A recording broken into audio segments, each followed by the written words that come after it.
नमस्कार मंडळी, आज मी बनवते आहे अगदी कमी वेळात होणारा पुलाव भात, तोही कुकरमध्ये अगदी साध्या पद्धतीने। त्यासाठी मी इथे बारीक चिरलेल्या भाज्या घेतल्या आहेत आणि तांदूळ स्वच्छ 3 वेळा धुवून साईडला ठेवून दिला आहे अर्ध्या तासासाठी।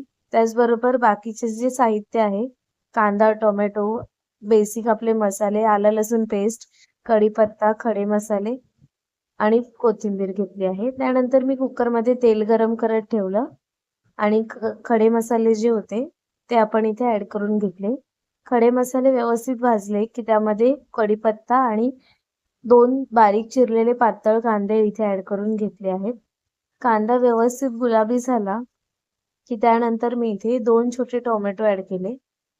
ते सुद्धा व्यवस्थित आपल्याला परतवून घ्यायचे आहेत तेलामध्ये। टोमॅटो सुद्धा मऊ झाला की त्यामध्ये 1 चमचा आलं लसूणची पेस्ट ऍड केली आणि परत एकदा फोडणी व्यवस्थित शिजवली। आता मी इथे 2 चमचे जे आहेत ना बिर्याणी मसाला, 1 चमचा लाल तिखट, पाव चमचा हळद आणि चवीनुसार मीठ ऍड केलं आणि हे व्यवस्थित तेल सुटेपर्यंत परतवून घेतलं। त्यानंतर बारीक चिरलेल्या भाज्या ऍड केल्या।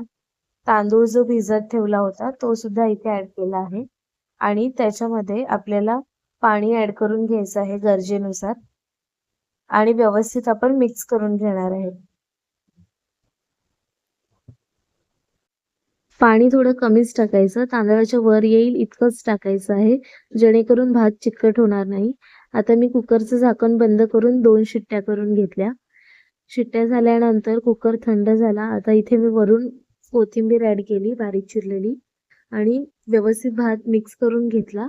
अशा पद्धतीने कुकरमध्ये आपला तयार आहे पुलाव भात सोबत कोशिंबीर आणि पापड। तुम्ही सुद्धा नक्की ट्राय करून बघा।